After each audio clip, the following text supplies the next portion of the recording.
So, interestingly, there was this young teenager. She was talking about how she's created different AI personalities. There's a risk that if the tech is like kind of taken away and your entire your functioning crashes. In our Desi households, this emotional vulnerability is so discouraged. Do you feel AI is becoming like a secret confidant?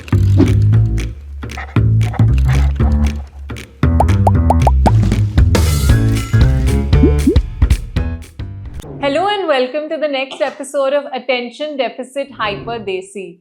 My name is Ankita Jagtiani. Dadachanji. I'm an ADHD coach and a fellow ADHDer. My purpose of putting together this podcast was just to bring to all of you real conversations, simple conversations and stigma-free conversations on different aspects of ADHD from experts. So today we have with us Kareena Mehta. Thank you for being here, Kareena. Thank you so much for having me, Ankita. Of course. So Kareena is a mental health counselor who's closely experienced for different cultures. She's also the founder of Care Counseling, where she has a team who kind of helps every individual who comes to her with their self-awareness, coping mechanisms, and just generally with whatever their needs are. So thank you so much for being here today, Kareena. Of course, it's my pleasure.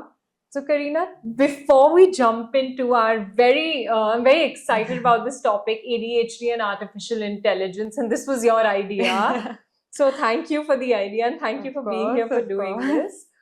Before we jump into this conversation, because it's going to be really interesting, why don't you share a little about your journey, the different cultures you've experienced, and then how you founded Care Consulting as well? So I was born in Belgium and I lived there for the first 8 years of my life.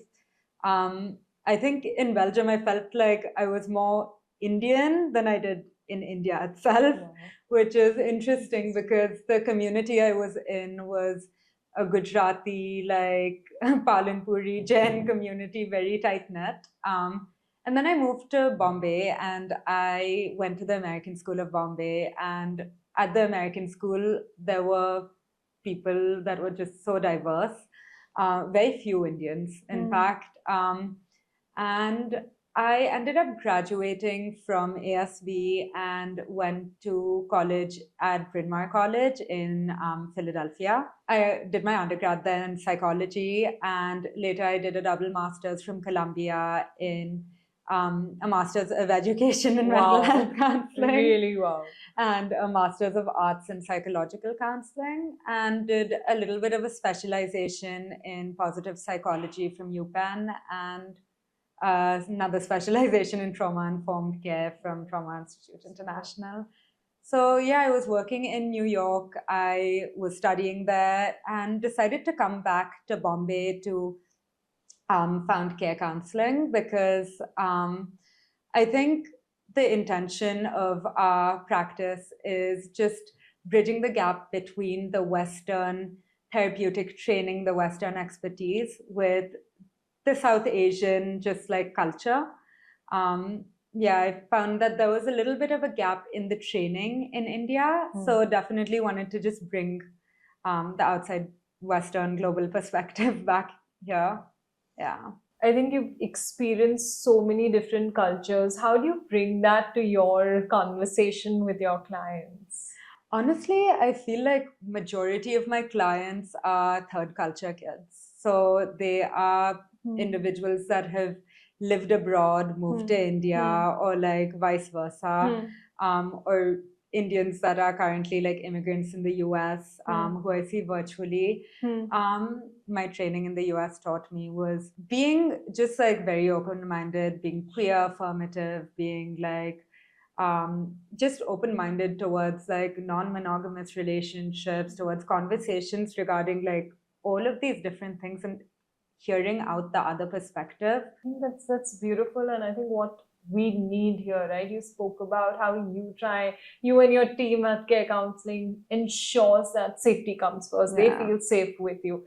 So generally ADHDers need that, need novelty, they need answers immediately, they need a dopamine hit, 100%. but they also they really crave that safety because they constantly are beating themselves up for what they've not done today, right? And somewhere AI seems to be bringing that to them. So there are these AI chatbots, whether it's ChatGPT or Perplexity, Copilot, Meta AI, Gemini, right? Like there are thousands today, and there will be thousands more tomorrow. Of course, there's a good side to it, and there's also a difficult side to it. How do you feel that the Desi culture looks at AI? What are some of the things that you've heard from your clients? I think there are two sides to this. I feel like there's one part of how they look at AI and there's one part of how they look at ADHD. So I feel like with just AI, I think it depends on the generation you're kind of speaking with. But I think everyone's it's so accessible now that ChatGPT has become like, it's the fastest way to get a response.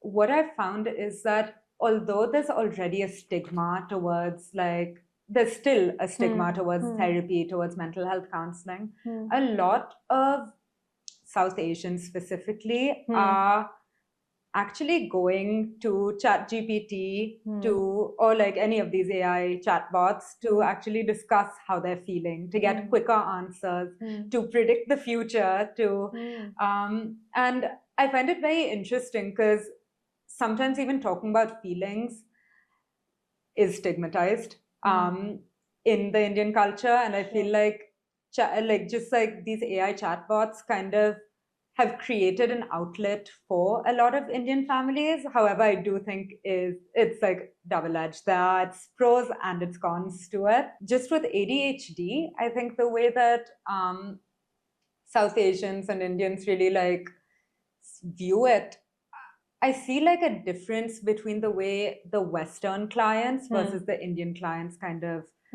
talk about it.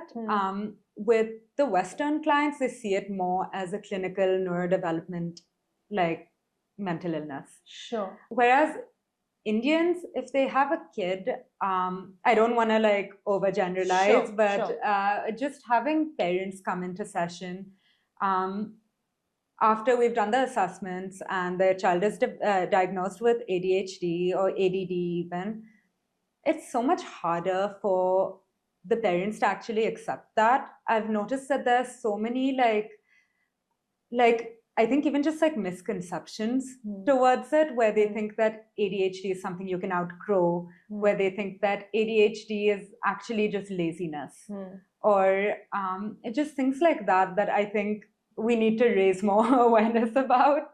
No, absolutely. It's interesting that you're showing us both sides, how somebody in the West would view ADHD and someone in India views ADHD. There is so much stigma to it. It's also seen often the kid, somebody who has ADHD is on AI or on ChatGPT. They might actually be finding solutions or answers 100%. To something. But it's seen as, my kid is doing time pass. That's something that I often hear. This kid is lazy. They're lying down in bed and on their phone and doing it, because that's not what used to generally happen earlier. 100%.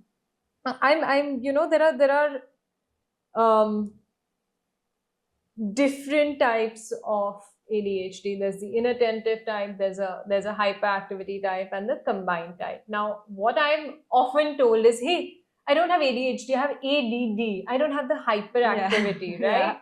And I will always ask this adult that, okay, so do you tend to ruminate? What's going on inside, right? And they're like, no, we're constantly thinking about something. So I would ask them, would you look at that as internal hyperactivity? And they would say, so do I have the hyperactivity type? When I say whatever your diagnosis is, but basically trying to help them see what happens internally as well. What are some misconceptions that you specifically hear about ADHD in India?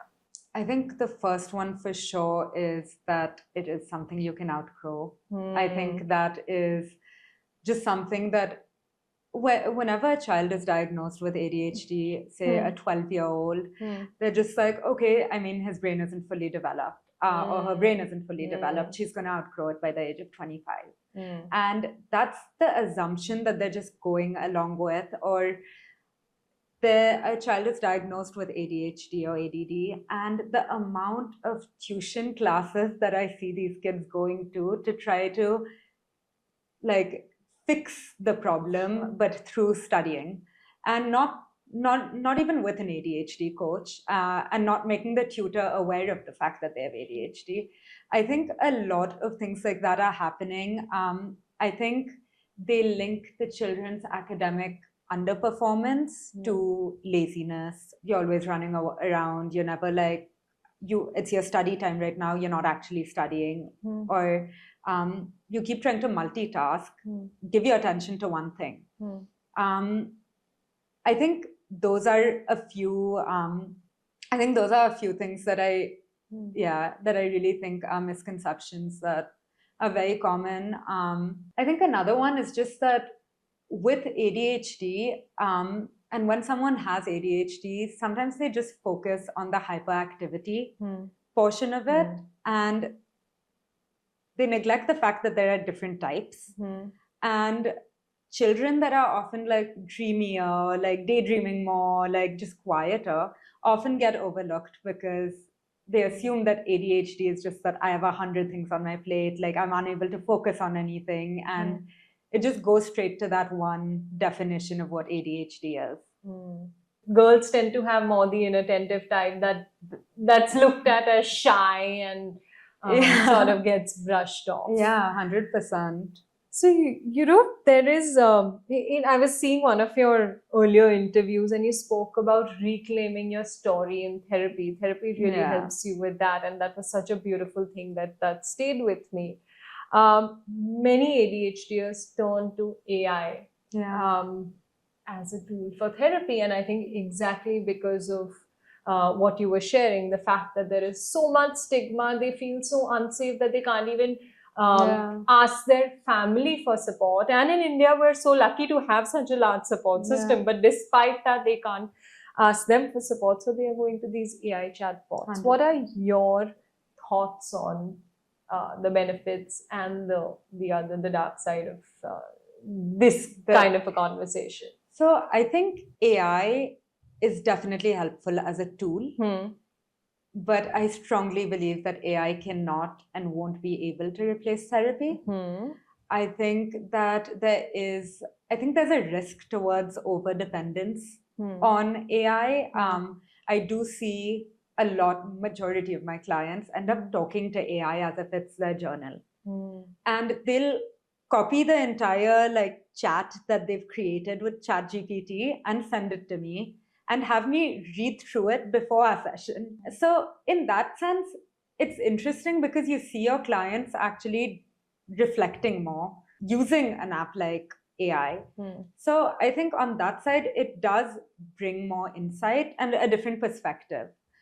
But at the same time, I do think AI does sometimes become a yes man. There have been so many cases where AI has been dangerous for kids. There have been cases where someone with depression or anxiety or even some suicidal ideation has shared that with an AI chatbot. And I don't think AI would have that understanding / that cultural sensitivity to even understand how to respond, that it would just keep agreeing and telling you what to do. And I know that there have been so many articles out there and so many cases where that it's led to whether it's suicide or things like that. So there's definitely a very thin line between AI being used as a tool versus AI being used as a therapist. And I really believe that human connection is probably the core of therapy. I feel like I said before, the rapport building is something that you're not going to get with a chatbot. I think therapy sometimes does make you feel a little less lonely and more understood. And I feel like that entire relational aspect is something that AI isn't going to be able to really provide. With ADHD specifically, I think with different types of ADHD, whether it's with the inattentive type, I think the scheduling, the reminders, the calendars, the automated things, like all of that would really help. With the hyperactive side to it, I feel like just having something that'll give you quicker answers, that could help. But I think there's always a line of, where's the line between it becoming a tool or a crutch for you? Sure. Yeah. So when you build that emotional dependency, you're sort of also cutting yourself out from, say, your social life. And that becomes a challenge then. Exactly. I feel like, and that has happened so much, where you see even like a client will come in and their sibling is opposed to therapy, and now they're just like, I mean, I'll speak to ChatGPT, they'll probably give me a better, quicker answer. Because all therapists will say that it's not a quick fix. Like you need to go through it, we need to work through it. And I think sometimes just with the Indian mentality, they want a faster, more solution-focused approach, which I think AI can, like, it can help you find structure towards your answer. I don't think it can give you your answer.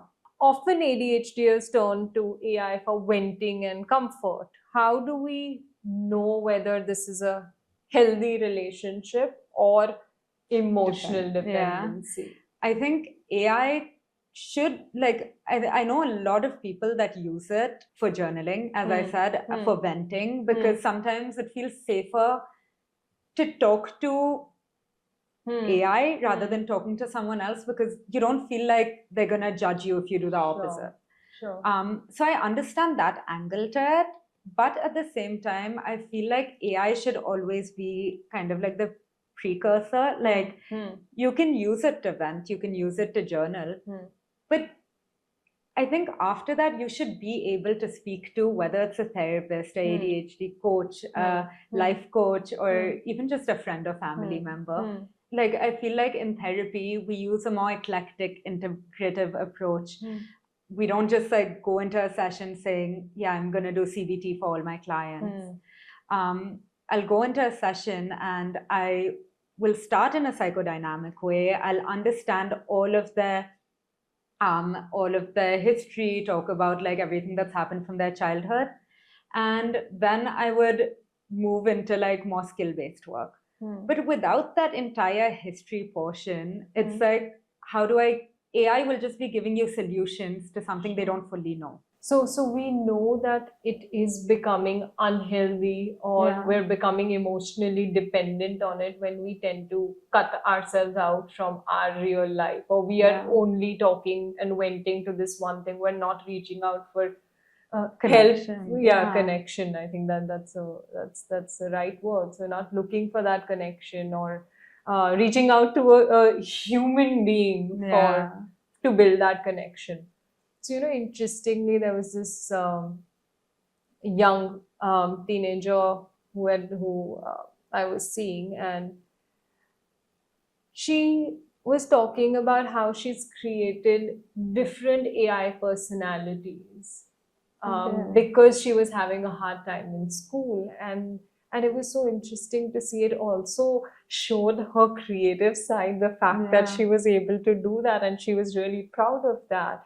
So while there was a great positive to that, the challenge was also she had created these personalities who she could speak to, and she had named them.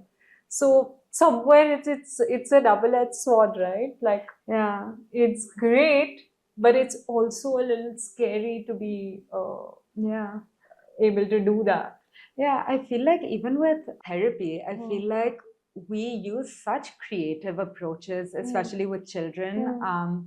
For example, we had a child come in with I think a neurodevelopment disorder, and he was 8, and the parents came in and they were like, he just won't focus in school, he won't talk. The parents were going through a little bit of a marital issue. And so the 8-year-old comes into our session and doesn't say a word. And I was like, okay, wait, what's your favorite thing in the world? And he replies, Iron Man. So I was like, okay, have you ever spoken to Iron Man? And he was like, no, like, how can I speak to Iron Man? And I was like, why don't we write a letter to Iron Man? So he wrote a letter like, Dear Iron Man, how are you so strong? Like, he literally wrote a letter to Iron Man. cute. And then I would reply a letter back and just like have someone push it under the door. So, and he'd like pick it up being like, oh, Iron Man is actually speaking to me. And we would do therapy through these letters. Wow. So I feel like that kind of creativity and just like human touch, you kind of need an actual person for, and someone who can actually like make an 8-year-old feel comfortable and not less lonely. That's so cute. That's really sweet, and that's so creative. Thank you. Right? And you're right. It's tough to get somebody at that age to start talking, somewhere I also feel because in our Desi households, this whole aspect, especially for men, but overall also, this emotional vulnerability is so discouraged, right? Yeah. Like, do you feel AI is becoming like a secret confidant of sorts? 100%. I feel like I'm seeing it a lot in like couples counseling, especially. And where like clients will come in and you'll find out that like AI has most of their thoughts more than like the understanding of what the other partner has. Like, I think it's becoming a bit of a secret confidant also because it's kind of not promoting communication between couples. I think everyone thinks that you can just solve the problem independently. It's like, let me use AI, let me tell AI what the problem is, what should I do to fix it? But you forget that you're not in control of the entire relationship. There are two parts to it. So you forget to do the entire communicating with the other person, having the other person given their input to actually get an actual solution. I think it does become a secret confidant because of certain things like that. I think it makes like a lot of people a lot more like self-centered in a way. Makes them think that like, oh, only I can solve the problems and forget that there's a whole other human in the equation. Karina, generally, therapy and coaching is known to help an individual be more independent. So, of course, while it's a long-term process, it helps you be more independent. Whereas AI is giving you that dopamine hit instantly. So, what are your thoughts on the dependence that AI is creating versus the independence that therapy brings? I think just instant responses from AI, that kind of mimics novelty or reward and kind of like gives someone a dopamine hit, like you said. Now, I think it can increase someone's motivation, but at the same time, it can lead to dependency on external stimuli. And something that worries me about AI is that I worry that AI could make even the most basic, boring chores feel like you're like too like dependent on them, dependent on AI to like complete those chores. So like, what happens if AI isn't there? How are you gonna get the thing done? Now, AI can help with direct instructions or step-by-step instructions where they break a task down, which is actually fantastic for an individual. So what would you suggest? What would be a healthy way for somebody to use AI in a way that works for them? So there's no functional dependency. It can really help with like setting up a schedule for you. That would be great, using AI for something like that. I feel like every client has their unique needs.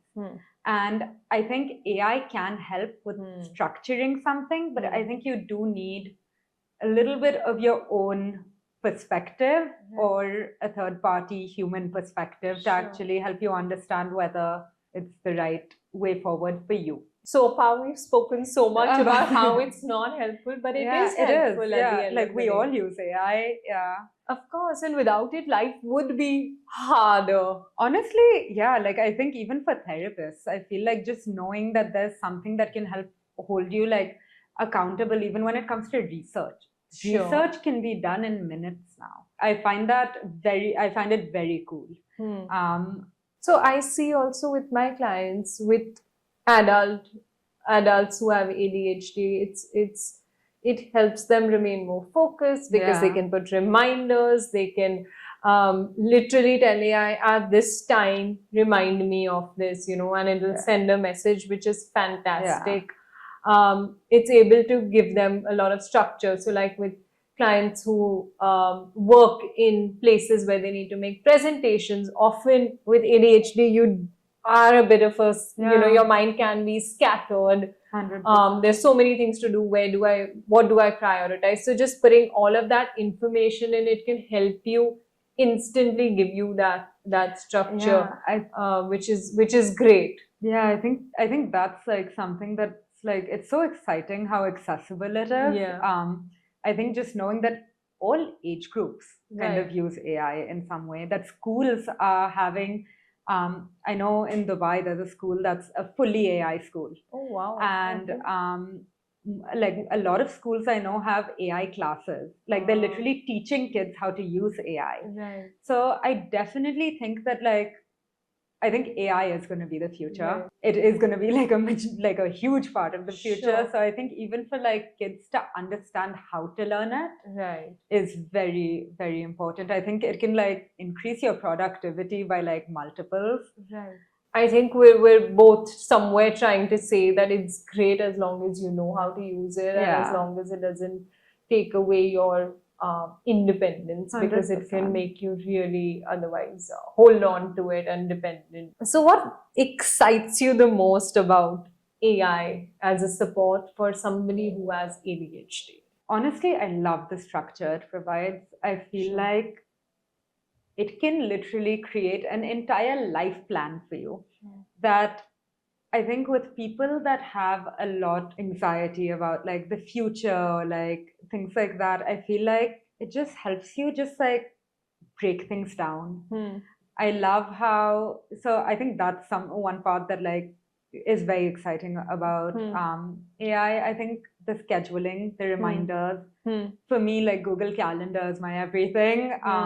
I love the reminder features, the task features. Like, I think for someone with ADHD, I think whether you have the inattentive type or the hyperactivity type, I think just having something that can make life easier for you. I think that's like basically the crux of it all. I think AI is a tool that'll help make life so much easier for you.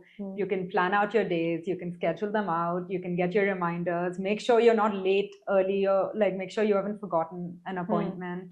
How do you use AI in your life? Okay, I love AI. I find it very fascinating.